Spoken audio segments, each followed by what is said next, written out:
Saillant, bonjour. Oui, bonjour Anne-Sandrine. Merci d'avoir accepté mon invitation. Vous êtes agent d'artiste, vous êtes directrice artistique du Festival de la Vézère en Corrèze. Ce festival a été créé par vos parents et il est né tout naturellement au cœur de la propriété familiale, le château du Saillant, avant de s'étendre le long des villages de la Vézère, la rivière qui borde le château. Le château du Saillant, c'est un château très ancien qui est resté au sein de votre famille pendant de nombreuses générations. Oui, en fait, c'est un ancêtre Guy de l'Astérie, qui était le nom de mon père aussi, qui l'avait acheté en 1320. Et ensuite, ils ont réussi à le garder dans cette famille pendant toutes ces générations, jusqu'au 19e siècle, où là, il y a une malheureuse qui n'y arrivait plus à joindre les deux bouts et qui l'a vendu. Et donc, mon père ziotait ce château parce qu'il voulait vraiment essayer qu'il revienne dans la famille. Donc, ce qu'il a réussi à faire dans les années 70, et il l'a racheté à la bougie. C'est un château qui est resté dans la famille pendant 20 générations. Il lui a échappé pendant une seule génération et ensuite, il est revenu. Voilà. Et donc, alors, mon père, parce que du coup, il a vécu aussi... l'histoire. Et l'histoire, c'est les changements. Donc, en fait, quand mes parents l'ont récupéré, c'était surtout avec des petites pièces, parce qu'en fait, à l'époque, il fallait chauffer, donc les grandes pièces, ça ne marchait pas. Donc, ils ont tout démoli pour récupérer les plafonds, des gigantesques pièces, parce que c'était en fait une version féodale même, et donc avec des tours, et maintenant, c'est juste entre guillemets, une grosse bâtisse. Mais du coup, il y avait quand même des grandes pièces avec des énormes cheminées qui avaient toutes disparu et qu'eux se sont amusés à récupérer. Vous disiez tout à l'heure, il y a un instant, mon père ziotait ce château. Donc, en fait, je suppose que pendant sa jeunesse, il a toujours nourri cette envie de récupérer ce bâtiment et d'en faire un projet. C'est-à-dire qu'en fait, mon père était le dernier de sa famille, d'une grande famille de 7 enfants. Et donc, son père était vraiment du 19e siècle. Et en fait, ils avaient perdu ce château au 19e siècle. Donc, je pense qu'effectivement, il avait dû être éduqué avec l'idée que ce château faisait partie de cette famille et que malheureusement, il manquait. Et oui. Il manquait beaucoup. À quoi est-ce qu'il ressemble aujourd'hui ? Écoutez, c'est une très belle maison carrée, on va dire, château carré avec des douves et au bord de cette rivière qui s'appelle la Vézère. Et donc, à l'intérieur, il y a un très grand salon avec une gigantesque cheminée, un peu tout démesuré à l'heure actuelle, mais ils faisaient des feux de cheminée pour se chauffer. Alors après, au 19e siècle, ils ont tout reconstruit avec des toutes petites pièces, des faux plafonds. Et donc là, ils ont récupéré ce salon.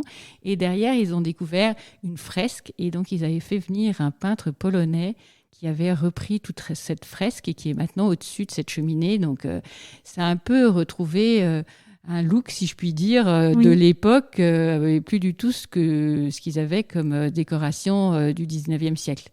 Et puis, un très beau jardin. Un jardin construit par votre maman et je dirais nourri au fil des années de sa passion. Alors, ils ont commencé par le château et puis ensuite, effectivement, ils se sont mis à faire un jardin à la française, tous les deux, à dessiner ce jardin. Et maintenant, il y a des très beaux buis, très, très bien taillés, des allées de hêtres avec des roses. Ma mère adorait les roses, donc elle a fait des parterres énormes de roses. On ne peut évoquer ce château sans immédiatement convoquer la Vézère, c'est cette rivière qui longe le château. Votre maman écrivait « Elle ruisselle au pied de la maison ». La Vézère, elle a donné son nom au festival de musique qui a été créé par vos parents et qui, en 2023, propose sa 42e édition. Mais la Vézère, elle fait bien plus que prêter son nom au festival. En fait, la Vézère, donc effectivement, est très présente dans ce château. C'est-à-dire que quand vous êtes sur place, elle est tout le temps là. Et c'est vrai qu'à l'époque, je ne me rendais pas compte quand j'étais enfant. Mais maintenant, quand j'y retourne, je me rends compte que c'est un joli ronron qui donne un rythme, en fait, sympathique et pas agressif du tout, une présence en fait. Comme on aurait un chien, on a la rivière qui est là et il y avait aussi les cloches. Il y avait les cloches et la rivière. Et effectivement, la rivière, elle n'est pas que là, il y a un barrage au-dessus et elle a plein de villages le long. Donc en fait, du coup, ce festival est avec des villages qui sont le long de la rivière, de la Vézère et aussi de la Corrèze, parce qu'on a un peu étendu quand même. Oui. Là. qui se jettent tous les deux d'ailleurs dans la Dordogne après. Dans sa version actuelle, combien de concerts sont organisés? Combien de spectateurs viennent chaque année écouter la programmation du festival? Donc on a 10 000 personnes maintenant, mais c'est Oui. tout nouveau. Donc c'est post-Covid. Après, on a élargi parce qu'on a élargi avec une saison d'hiver. L'idée étant que l'été, c'est la fête, c'est les touristes, on passe un bon moment, il fait beau. Mais ensuite, on a un public quand même qui est pas mal local. Et on s'était dit, mais l'hiver, ils ont peut-être aussi envie d'écouter de la musique. C'est pas juste quelque chose pour l'été, pendant la belle saison. Et du coup, on a continué l'hiver aussi parce qu'il y avait les enfants et qu'on voulait donner la culture aux enfants. Et les enfants, c'est plutôt l'hiver. Et du coup, le tout combiné, on a fait à peu près maintenant un concert par mois l'hiver. Et ce projet scolaire avec 500 enfants qui sont mis au chant. Et justement, votre maman raconte dans son livre la venue en 1980, donc au tout début du festival, de Roland Pidoux, qui était violoncelle solo de l'Orchestre national de France. Il est venu passer un week-end dans ce château et votre père lui a demandé de tester les lieux où on pourrait donner des concerts. Et puis ensuite viendront les spectacles musicaux en plein air. Et là encore, la Vézère, elle tient une place de choix pour ce festival. Alors, on fait vraiment essentiellement à l'intérieur de la grange, donc c'est 350-400 personnes. Et effectivement, c'est Roland donc, qui a trouvé que cette grange avait une acoustique absolument parfaite, ce qui est le cas. Et en fait, il est venu en famille après. Donc après, on a eu Raphaël qui est venu avec lui. Et maintenant, on a Gabriel. Et on aime aussi le côté famille chez les musiciens. Donc nous, on a cette propriété de famille. Et en fait, les musiciens aussi, il y a des familles de musiciens et on est content de les avoir notamment les Pidoux, depuis le départ avec nous. En fait, ils font partie de la famille. Et il est beau de penser que le public arrive sur le lieu de concert justement avec cette musique de la rivière qui chante et ensuite il va rentrer dans la salle de spectacle pour entendre les plus grands musiciens du moment. Alors, fait partie aussi du festival, effectivement, c'est qu'on passe du temps ensemble. Donc, on passe du temps ensemble avant le concert. Et ça, j'y tiens de plus en plus, que ça soit pas juste on vient au concert, on écoute cette musique formidable, on passe un moment formidable ensemble et après on repart. L'idée, je trouve que c'est de passer du temps ensemble, de justement se promener, découvrir la magie du lieu, le vivre ensemble. Et le concert est un bon véhiculant du vivre ensemble. Ma mère, d'ailleurs, dans ce cadre-là, avait créé des voyages. Donc, en fait, il y a une quarantaine de personnes qui, 2 fois par an ou 3 fois par an, de Brive, partent.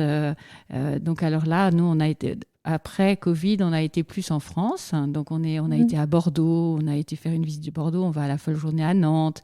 Donc voilà, et là, on est en train de réfléchir peut-être d'aller à Naples la prochaine fois. J'aime beaucoup cette expression du vivre ensemble par la musique aussi, au travers de la musique, et puis se souvenir que il n'y a pas que les spectacles à Paris, il n'y a pas que les têtes d'affiche qui bénéficient d'un certain marketing en fait aussi. Alors justement, on a la chance que ma mère et mon père aient réussi à créer ce public, donc notamment 1000 personnes qui viennent à l'opéra alors qu'il n'y avait juste pas d'opéra du tout.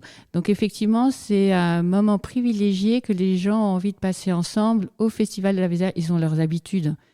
Donc ils reviennent chaque année et maintenant de plus en plus nombreux. Et c'est exactement ce qu'on souhaite tous, quoi. Et ils reviennent toujours plus nombreux pour aussi profiter du patrimoine, puisque le château du Saillant, il est représentatif de l'architecture corrézienne. Il y a la pierre, il y a l'ardoise, qui sont les matériaux de choix de la région. Et on n'a pas encore évoqué quelque chose aussi exceptionnel, c'est la chapelle, avec ses vitraux de Marc Chagall, qui sont, je crois, une commande de votre père. Oui, alors je vais revenir juste sur les ardoises. Oui. Parce qu'effectivement, on a quand même une des dernières en France ardoisières en activité. Oui. Et du coup, on va chez eux cet été pour la première fois et on fait une visite de l'ardoisière juste avant. Et c'est le Quatuor Enchanté qui va nous enchanter avec des arrangements d'opéra, enfin une musique assez facile. Devant ces pans d'ardoise, c'est trop beau, quoi. Donc voilà. Donc après, effectivement, passons aux vitraux de Chagall. Et ça, c'était un peu... mon père voulait vraiment récupérer ce château de famille si c'était faisable. Il a réussi. Et ensuite, il a, à une exposition de Marc Chagall, décidé qu'il fallait vraiment arriver à le convaincre de faire des vitraux dans la chapelle du village. Et donc, il a été voir Marc Chagall, et Marc Chagall lui a dit, écoutez, je suis plutôt jeune, ça va peut-être être un peu compliqué. Voilà, c'était dans les années 80, juste un petit peu avant d'ailleurs, parce que les vitraux ont été sur place entre les années 78 et 82. Donc, il a commencé à essayer en 76, parce que ça lui a pris un peu de temps. Et donc après, il n'avait pas trop réussi, mais il a rencontré Charles Marc, qui était le maître verrier, qui était à Reims. Et en exposant son idée que cette chapelle était vraiment faite pour accueillir des vitraux de Chagall, lui a adhéré, a dit écoute, je vais prendre sur moi de convaincre Marc Chagall de faire ses vitraux.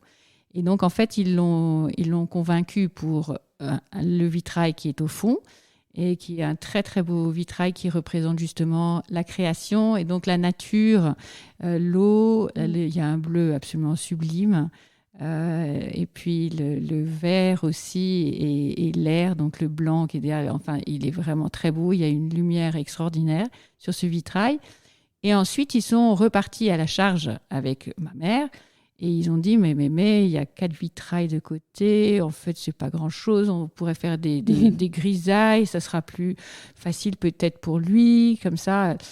Et puis bon, dans l'engouement, il a continué. Il s'est dit, bon, allez, on va faire 4 grisailles. Donc, il a fait tous les vitraux de côté.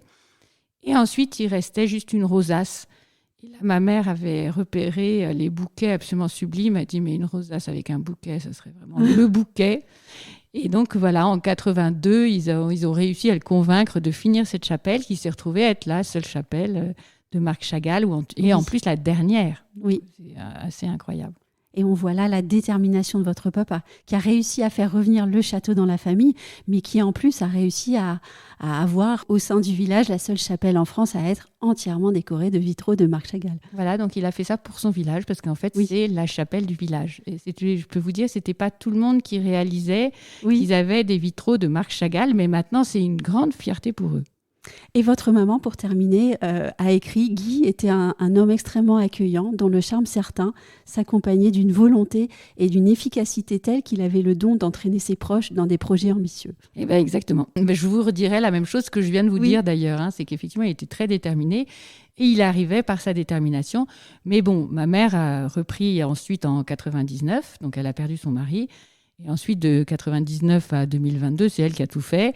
Et elle a réussi à faire reconnaître tous ces vitraux de Chagall et puis à les faire classer, ce qui n'était pas une mince affaire. Et à développer le festival, elle était super curieuse, elle avait toujours des bonnes idées. Si moi, je lui proposais des choses un peu jeunes, elle me disait « mais oui, il faut y aller, c'est formidable ». Elle adorait les jeunes, elle soutenait les artistes. Donc, elle a aussi eu sa part. Donc, mon père, sûrement, a eu l'impulsion première, je pense, et la prise de risque et la détermination, mais elle a su vraiment continuer. Ils ont fait quelque chose d'impressionnant, oui. Et vous continuez maintenant le travail sur le festival de musique qui a été initié par vos parents et notamment votre maman. Voilà, alors je trouve que quand on a fait quelque chose comme ça, on ne laisse pas tomber une si belle œuvre. Et donc je me suis dit, il faut effectivement continuer et essayer de faire la suite et de continuer à trouver des idées, développer. Mais bon, ma mère m'avait pas mal déjà initiée à tout ça et peut-être préparée, en fait, sans le dire vraiment, à prendre le flambeau. Merci beaucoup, Diane Dussaillant. Merci à vous aussi.